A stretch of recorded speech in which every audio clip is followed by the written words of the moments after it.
అందరికీ నమస్కారం అండి. నేను మీ అమల.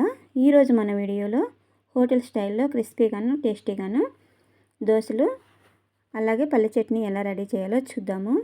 రేపు మార్నింగ్ బ్రేక్ఫాస్ట్ కోసం ఈరోజు ఒక బౌల్ తీసుకొని 1 గ్లాస్ మినపప్పు, అదే గ్లాస్తో 3 గ్లాసుల బియ్యము, 2 స్పూన్ల శనగపప్పు, 1 స్పూన్ మెంతులు వేసుకొని వాటర్ పోసి 3 సార్లు వాష్ చేసుకుని 6 అవర్స్ నానబెట్టుకోవాలండి. ఇలా మెంతులు శనగపప్పు వేయటం వల్ల దోశలు అనేవి క్రిస్పీగాను హోటల్లో లాగా మంచి కలర్గాను వస్తాయి. 6 అవర్స్ తర్వాత ఈ రైస్ తీసుకుని మిక్సీ జార్లో వేసుకొని కొద్దిగా వాటర్ పోసుకుంటూ మెత్తగా గ్రైండ్ చేసుకోవాలి. అలా వాటర్ ఎక్కువ వేసుకోవద్దండి.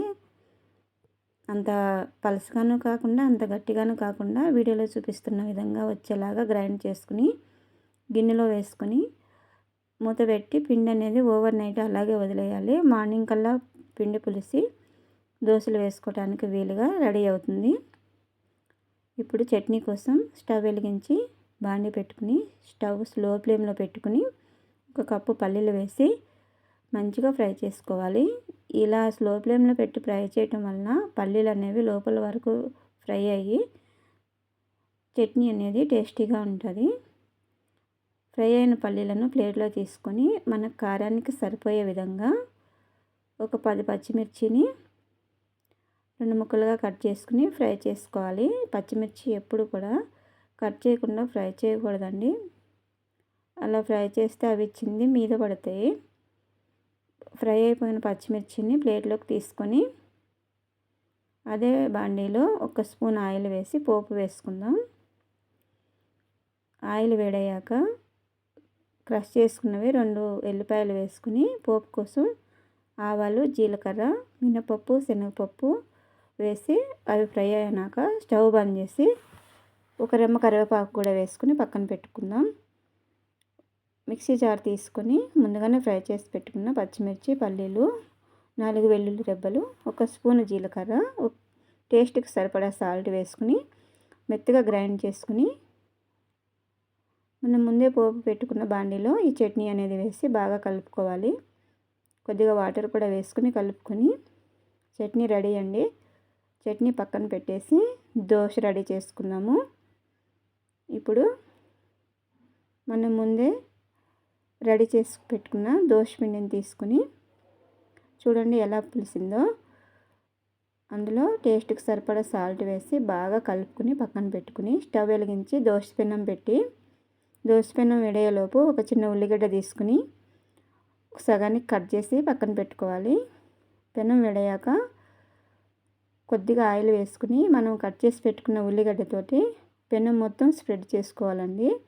ఇలా స్ప్రెడ్ చేసుకోవటం వలన దోశ అనేది పెనానికి అంటుకోకుండా బాగా వస్తాయి. తీసేటప్పుడు మనం పిండి ఎంత మెత్తగా వేసుకుంటే దోశలు అనేవి అంత పలుచగా వేసుకునేకి బాగా వస్తాయి. చూడండి ఎంత బాగా వస్తున్నాయో. ఈ విధంగా ఆనియన్తో రాయటం వలన నాన్ స్టిక్ ప్యాన్ కాకపోయినా కూడా దోశలు అనేవి ఈజీగా వస్తాయండి. నేనైతే మీకోసం వీడియోలో చూపించడం కోసం 4 రకాల దోశలు వేస్తున్నానండి. కట్ చేసి పెట్టుకున్న ఆనియన్స్ వేసుకుని 1 ఆనియన్స్ దోశ వేసాను, 1 ప్లెయిన్ దోశ వేసుకున్నాను, అలాగే ఎగ్ దోశ కూడా వేస్తున్నాను. చూడండి ఈ విధంగా మనకి ఏ దోశ కావాలంటే ఆ దోశ వేసుకోవచ్చండి. ఈ విధంగా బ్యాటర్ రెడీ చేసి పెట్టుకుంటే ఉప్మా ఉంటే ఉప్మా దోశ, అలాగే మసాలా దోశ కావాలంటే కొద్దిగా ఆలుగడ్డలు ఫ్రై చేసుకుని దోశ మధ్యలో పెట్టి వేసుకుంటే మసాలా దోశ అయిపోతుంది. ఎగ్ వేసుకున్న తర్వాత కొద్దిగా ఉప్పు కారం వేసి మొత్తం స్ప్రెడ్ చేసుకుని దోశలు అనేవి 1 సైడే కాల్చుకుంటే బాగుంటాయి. రెండో వైపు కాలవలసిన అవసరం లేదండి. ఇప్పుడు గీ కారం దోశ వేస్తున్నాను. దానికోసం కొద్దిగా ఎర్రకారం, కొంచెం 2 స్పూన్ల గీ పక్కన పెట్టుకుని దోశ వేసిన తర్వాత పైనుంచి కారము, గీ వేసుకుని మొత్తం స్ప్రెడ్ చేసుకుని ఒక 2 మినిట్స్ ఫ్రై చేసుకుంటే గీ కారం దోశ కూడా రెడీ అయిపోతుంది.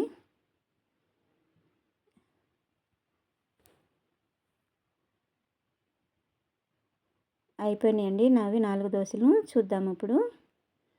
Plain dosa, onion dosa, egg dosa, ghee కారం దోశ అండి. వేడి వేడి దోశలు, పల్లి చట్నీ, అలాగే కొద్దిగా అల్లం పచ్చడితో మా పిల్లలకైతే ఈ విధంగా బ్రేక్ఫాస్ట్ రెడీ చేశాను. ఈ బ్రేక్ఫాస్ట్ రెసిపీ మీకు కనుక నచ్చినట్లయితే ఒక్కసారి మీ ఇంట్లో ట్రై చేసి ఎలా వచ్చిందో నాకు కామెంట్ చేయండి.